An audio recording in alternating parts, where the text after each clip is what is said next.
Selamat malam Bapak Mama, Bapak Saudara dong semua. Senang kota masih bisa ketemu lagi dalam acara Mari Kasih Segar Hati di channel YouTube YKB Bahasa Kupang. Sebelum kotong baca dan renungkan Tuhan pun firman nih, mari kotong berdoa dan minta Roh Kudus pimpin sang kotong. Kotong berdoa.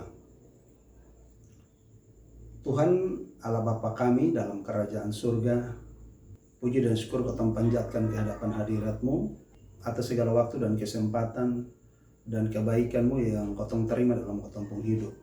Kotong bersyukur dan berterima kasih kotong boleh ada sampai dengan saat ini dalam acara renungan Mari Kasih Segar Hati.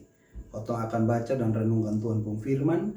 Kotong mohon Tuhan berkati kotong dengan hikmat, dan biarlah dalam tuntunan Roh Kudus kotong makin mengerti, makin paham Tuhan pun firman, dan dimampukan untuk melakukannya dalam kotong pun hidup setiap hari.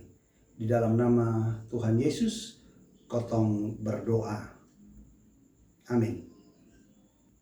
Nah Bapak Mama, Bapak Saudara dong semua, kotong pun judul renungan ini hari yang kita ambil dari buku renungan wasiat di pun judul Tunggu Tuhan.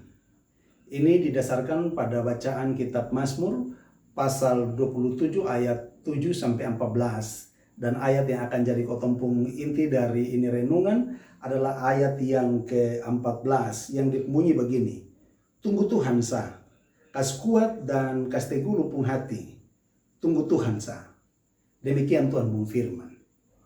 Baik, salam Bapak Mama, Bapak Saudara dong semua. Mungkin kotong pernah pun pengalaman yang son enak waktu tunggu orang kok. Kadang kalau itu orang tuh datang sedikit agak terlambat. Tapi kalau son terlalu pun pengaruh apa-apa, mungkin ada rasa jengkel juga, tapi kotong pasti masih bisa kasih maaf itu orang toh.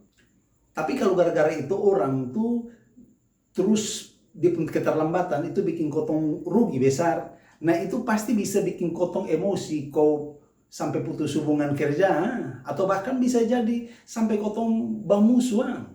Nah tentu ukuran rugi atau sonde itu tergantung masing-masing orang pun pertimbangan, masing-masing orang pun penilaian toh.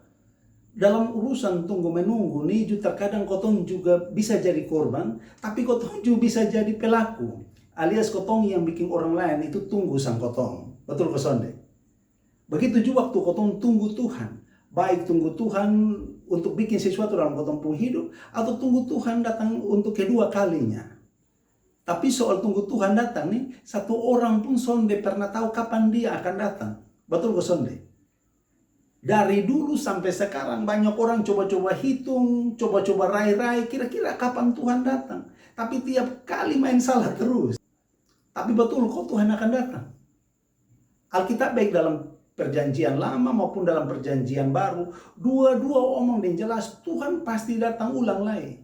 Jadi kotong sonde usah ragu. Yang terpenting sekarang nih, selama kotong masih tunggu, nah mari kotong jaga diri baik-baik dan terus hidup benaran. Bikin ini waktu tunggu sebagai kesempatan untuk jadi orang yang lebih baik lagi, supaya makin hari kotong pun hidup makin lebih baik toh.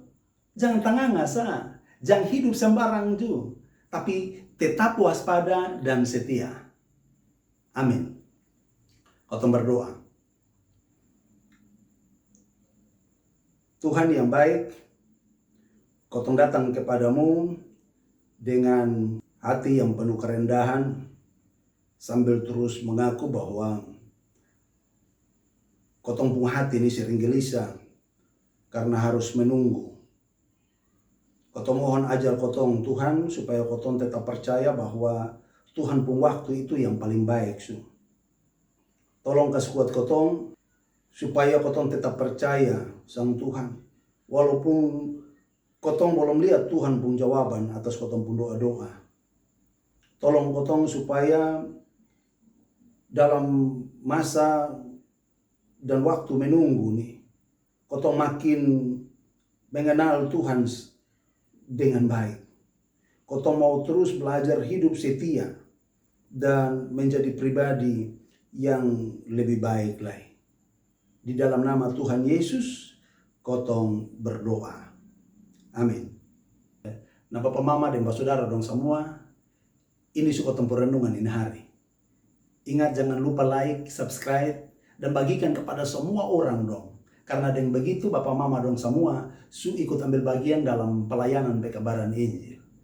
Tuhan Yesus memberkati kotong semua.